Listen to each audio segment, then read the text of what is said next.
IPS अंतर सिंह नेहरा को संभागीय आयुक्त बनाए जाने पर चिड़ावा नगर पालिका द्वारा आतिशबाजी कर खुशियां मनाई गई। चिड़ावा पालिका अध्यक्ष सुमित्रा सैनी के नेतृत्व में मिठाई खिलाकर व आतिशबाजी कर एक दूसरे को बधाई दी गई और खुशियां मनाई गई। इस दौरान पालिका अध्यक्ष सुमित्रा सैनी, महेश हिम्मतराम का, महेंद्र धनखड़, मुकेश सैनी, मुकेश पूनिया, निखिल चौधरी, राजकुमार शर्मा, रामनिवास सैनी आदि गणमान्य लोग मौजूद रहे। हमारे चिड़ावा क्षेत्र के सेई जो गांव है उससे श्रीमान अंतर सिंह जी नेहरा को संभागीय आयुक्त नियुक्त करने पर माननीय मुख्यमंत्री जी का बहुत बहुत आभार प्रकट करते हैं और बधाई देते हैं। श्रीमान अंतर सिंह जी नेहरा को चिड़ावा की जनता बहुत खुश है कि हमारे क्षेत्र के एक व्यक्ति को संभागीय आयुक्त आपने बनाया। इसके लिए बहुत बहुत बधाई, धन्यवाद। रोज रोज पेट्रोल डलवाने से पाए छुटकारा, अभी मोटर्स चिड़ावा से ले आइए इलेक्ट्रिक स्कूटर। इस दीपावली लाइए खुशियों की गाड़ी। पुरानी गाड़ी एक्सचेंज, इंश्योरेंस व फाइनेंस सुविधा, सर्विस सेंटर की सुविधा भी उपलब्ध है। जिले का सबसे बड़ा इलेक्ट्रिक व्हीकल शोरूम अब चिड़ावा में खुल चुका है। सिंगल बैटरी चार्ज पर 120 किलोमीटर की रेंज के साथ उपलब्ध स्वादिष्ट खाना, एसी रूम और पार्टी हॉल के साथ आपका अपना होटल राजमंगलम चिड़ावा शहर में फैमिली के लिए फर्स्ट क्लास सुविधाओं के साथ नंबर 1 होटल, क्योंकि नाम ही नहीं हर चीज में है लाजवाब। तो ऑर्डर करिए अभी और मजा ले स्वादिष्ट खाने का। सूरजगढ़ रोड बाईपास सर्किल के पास चिड़ावा शहर में कबूतर खाना से लेकर गांधी चौक या फिर यूं कहें कि जो मुख्य बाजार है चिड़ावा शहर का, जो मुख्य सड़कें है वहाँ पर अतिक्रमणधारियों पर होगी बड़ी कार्रवाई। बिल्कुल आप सही सुन रहे हैं। काफी दिनों से पार्किंग व्यवस्था को लेकर चिड़ावा शहर के जो प्रशासनिक अधिकारी है, उपखंड अधिकारी संदीप चौधरी है, सतर्क है। पार्किंग व्यवस्था को लेकर काफ़ी सतर्क है। इन दिनों दीपावली पर पार्किंग व्यवस्था जो गड़बड़ाई हुई थी उसको लेकर भी उन्होंने चिंता जताई है और आगे भविष्य में ऐसा कुछ ना हो पाए इसीलिए वो सतर्क है इस पूरे मामले को लेकर। तो चिड़ावा शहर के अंदर आज उपखंड अधिकारी ने एक बैठक ली जिसके अंदर चिड़ावा शहर के तमाम उच्च अधिकारी शामिल थे। नगर पालिका प्रशासन भी वहाँ पर मौजूद था, व्यापार मंडल के भी व्यापारी वहाँ पर मौजूद थे। तो पूरी जो जानकारी है वो आपको इस वीडियो के अंत तक मिल जाए, तो वीडियो के अंत तक जरूर बने रहिएगा। आम जन से रोज़ाना शिकायत ये प्राप्त होती है कि चिड़ावा शहर में अतिक्रमण की भारी समस्या है। इन द सेंस कि जो व्यापारी हैं, जो व्यापार करते हैं, वो अपनी दुकान के अलावा करीब 4-5 फुट ज़्यादा एक्सटेंड होके और रोड के ऊपर अपना जो सामान वगैरह है उसको डिस्प्ले करते हैं। इस संदर्भ में एक मीटिंग कॉल की गई थी इस समस्या को ध्यान में रखते हुए, और इस बारे में संबंधित विभाग को आवश्यक दिशा निर्देश दिए गए हैं, जिस पर ईओ नगर पालिका ने 15 दिन का समय मांगा है ताकि वो जो भी अतिक्रमण है उसको चिन्हित कर लें। वंस अतिक्रमण अगर जब भी चिन्हित हो जाएंगे उसके उपरांत नगर पालिका, पुलिस प्रशासन और ब्लॉक प्रशासन से मिलजुल कर इस अतिक्रमण को हटाएगी। अतिक्रमण कार्रवाई होती है लेकिन फिर वापस से अतिक्रमण हो जाता है वही उसी जगह पर, इस पर क्यों सख्त कार्रवाई की नहीं की जाती? इस बार हम आइडेंटिफाई कर लेते हैं जो भी एनक्रोचर्स हैं, अतिक्रमी हैं।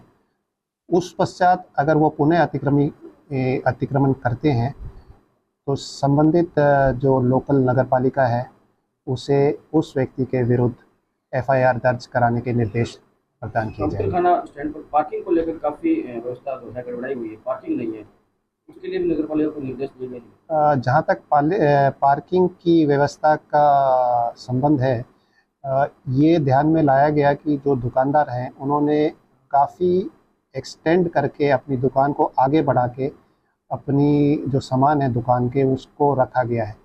तो इस संदर्भ में ईओ नगर पालिका को निर्देश प्रदान किए गए हैं कि 3 फुट के अलावा जो कि एक उनकी दुकान तक पहुंचने का मार्ग होगा सीढ़ी के रूप में, उसके अलावा जिस भी प्रकार का अतिक्रमण उस पर्टिकुलर दुकानदार ने किया हुआ है उस अतिक्रमण को हटाया जाएगा। और जैसे ही वो अतिक्रमण हटेगा, जो पार्किंग की जो समस्या जो आप पूछ रहे हैं वो ऑटोमेटिकली सॉल्व हो जाएगी। दुकानदारों को कितने दिन का समय दिया जाएगा? आइडेंटिफाई करने के उपरांत उन्हें 7 दिवस का समय दिया जाएगा और 7 दिवस के उपरांत एक अभियान चलाया जाएगा और उस दौरान कोई भी अतिक्रमण करता हुआ पाया गया तो उसका जो सामान है उसको जब्त कर लिया जाएगा।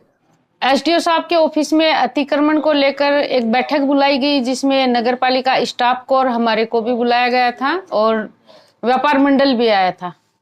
एसडीओ साहब के ये दिशा निर्देश थे कि भाई जो बाजार में जो दुकानें हैं उसके आगे पैड़ियां हैं वो 3x5 की रखी जाए। और उन्होंने तो ये भी कहा है कि अगर उससे आगे नगर पालिका को ये आदेश दिया है कि एक मार्किंग कर दी जाए, उससे आगे अगर सामान बाहर निकाला या व्यापारी बाहर रखते हैं तो उस सामान को जब्त करने तक की बात कही है। और वो तभी छूटेगा जब एसडीओ साहब के आदेश होंगे। मेरे द्वारा सफाई व्यवस्था से पहले ये अपील मैं करना चाहूंगी व्यापारियों से कि अगर जो एसडीओ साहब ने जो मीटिंग बुलाई है और जो दिशा निर्देश दिए हैं उसमें अगर व्यापारियों को कोई आपत्ति हो तो वो अपनी आपत्ति दर्ज करवाए। जनहित में अगर ये सही माना जाएगा तो हम एसडीओ साहब से निवेदन करेंगे और उनके जो भी रूपरेखा उनमें जितना चेंज हो सकता है वो करवाने की कोशिश करेंगे। लेकिन मेरी व्यापारियों से यही निवेदन है कि अगर इससे अपना शहर सुंदर होता है और व्यापारियों को कोई दिक्कत नहीं होती है तो हमें उसमें सहयोग करना चाहिए। और मेरी व्यापार मंडल से यह भी अपील है कि अपनी दुकान है, चाय वाले अपनी थड़ी है, सब्जी वालों की थड़ी है, उसके आगे डस्टबिन जरूर रखें। अभी आपने देखा होगा कि बहुत कोशिश की गई थी कि हम जितनी ज्यादा हो सके सफाई व्यवस्थाएं बरकरार रखें, लेकिन बिना बाजार के, बिना आप लोगों के सहयोग के सफाई व्यवस्थाएं नहीं हो सकती। क्योंकि रात्रिकालीन जो सफाई है उसमें सभी का आउटपुट आ रहा है कि बहुत अच्छी सफाई हो रही है, लेकिन जैसे ही हमारे कर्मचारी सफाई करके जाते हैं तो एसआई साहब का ये कहना है कि जैसे दुकान बढ़ाते हैं व्यापारी तो पीछे से वो सामान कचरा बाहर फेंक जाते हैं तो वापस वैसा का वैसा हो गया। तो ये तो सफाई करना और न करना दोनों ही चीज बराबर हो गई। तो अपने अपनी दुकानों के आगे डस्टबिन रखें। अगर सब घर घर संग्रहण ऑटो टिपर है वो बाजार में भी जा रहा है, अगर टाइम से नहीं जा रहा है या एक बार से ज्यादा जरूरत ऑटो टिपर भेजने की है तो वो आप हमें कह सकते हो। साधन हम 2 बार की बजाय 3 बार भेज देंगे मार्केट में, लेकिन आपके सहयोग की मैं अपेक्षा करती हूँ। और अभी मीटिंग में ये बातें भी हुई थी तब मैंने एसडीओ साहब से भी ये निवेदन किया था कि जो अतिक्रमण का अभियान चलाते हैं उसमें जैसे रेडी वाले हैं, ठेले वाले हैं, उनको इधर उधर करके फिर अभियान है वो पूर्ण सिरे पर नहीं चढ़ पाता है।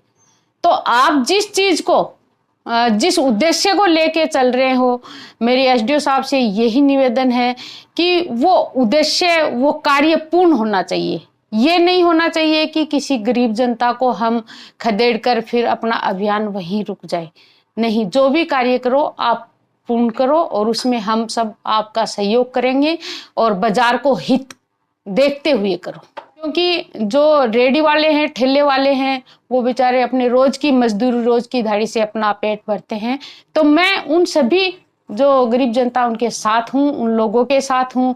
मैं ये नहीं चाहती कि उनको इधर उधर खदेड़ कर ये अभियान समाप्त किया जाए, बल्कि मैं ये चाहती हूँ कि चिड़ावा सुंदर शहर बने और सबकी व्यवस्थाएं हो। आपने सभी व्यापारियों से राय ली है, सबकी आपने मीटिंग बुलाई है एसडीओ साहब ने, तो इसके लिए मैं आपको बारंबार धन्यवाद और आभार प्रकट करती हूँ। लेकिन एसडीओ साहब से मेरा एक इतना ही निवेदन है कि इन रेडी वाले और ठेले वालों का भी थोड़ा इनकी तरफ ठंडी नजर रख के और जो भी आदेश होंगे वो। चिड़ावा में एसडीएम ऑफिस में प्रशासन के साथ, व्यापारी के प्रतिनिधि मंडल के साथ, चिड़ावा सीआई, चिड़ावा नगर पालिका ईओ, चेयरमैन, एसडीएम साहब, तहसीलदार जी, इनके साथ एक मीटिंग तभी चिड़ावा में अतिक्रमण के लिए, जिसमें चिड़ावा को स्वच्छ रखें, सुंदर रखें, अतिक्रमण मुक्त रखें। इस संबंध में काफ़ी देर तक आपस में डिस्कशन हुआ और मैं एक व्यापारी की हैसियत से और व्यापारियों की तरफ से मैं भी ये चाहूँगा कि अतिक्रमण है जो बहुत ही अवैधानिक है, इसको हटाना चाहिए। जिससे क्या होता है कि हमारे आने वाले ग्राहकों के लिए व्यवस्था होगी, गाड़ियाँ खड़ी करने में दिक्कत नहीं आएगी, पार्किंग भी छोटी मोटी और दुकान के सामने रहेगी। इसलिए बहुत ज़्यादा अतिक्रमण हो रखा है, जिससे हर आम आदमी को, हर व्यापारी को इसमें बाधा होती है। इसलिए मैं सहमत हूँ इस बात से कि जो गलत तरीके से अतिक्रमण हो रखा है वो हटना चाहिए। हम सभी व्यापारियों, हाँ, पार्किंग के लिए बड़ी समस्या है। तो यदि अतिक्रमण, दुकानों के आगे अतिक्रमण हटेगा तो खुद के वाहन हैं वो दुकानों आगे खड़ी रहने में सुविधा रहेगी। प्लस नगर पालिका से भी मैं अपेक्षा ये करूँगा कि वो कुछ ऐसी जगह निर्धारित करें जहाँ पे अपनी पार्किंग की सुविधाएं हों।